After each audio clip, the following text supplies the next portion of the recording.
লগত এটা বৰ বিশেষ কথা জড়িত হৈ আছে। যেতিয়া মই 2022ত জুবিন দাক প্ৰথম লগ পাইছিলোঁ, তেতিয়া এই গীতটি মোক ষ্টেজত গাবৰ কাৰণে কৈছিল। আৰু তেতিয়া মই দাদাক সুধিছিলোঁ যে এই গানটো মোৰ কাৰণে বনাইছে নেকি। মৰমী আছে ন তাত, মৰমী, মোৰ নামটো মৰমী। গতিকে তেতিয়া যেতিয়া ষ্টেজত গাইছোঁ, খুব এনজয় কৰি গাইছোঁ। দাদাই যেন মোকে সুধি আছে, মই এনচাৰটো দি আছোঁ, তেনেকুৱা লাগি আছিল। গতিকে খুব স্পেচিয়েল ফিল হয় এই গানটো যেতিয়া গাওঁ। তাতে আৰু জুবিন দাৰ লগত গোৱা সময়খিনিৰ কথাটো একেবাৰে বেলেগ, সুকীয়া আছিলে। হাসিনায়াং মানে পুকুরে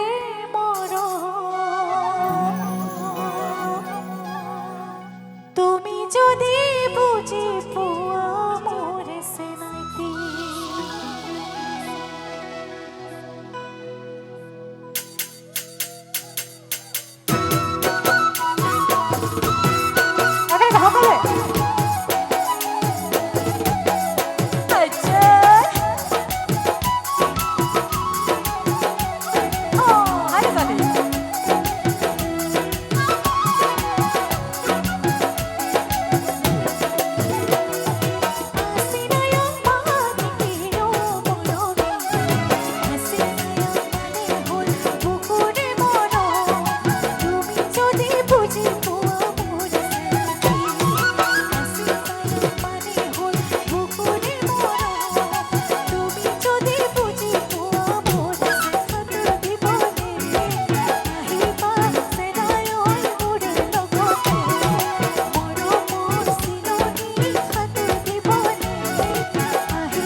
ধন্যবাদ।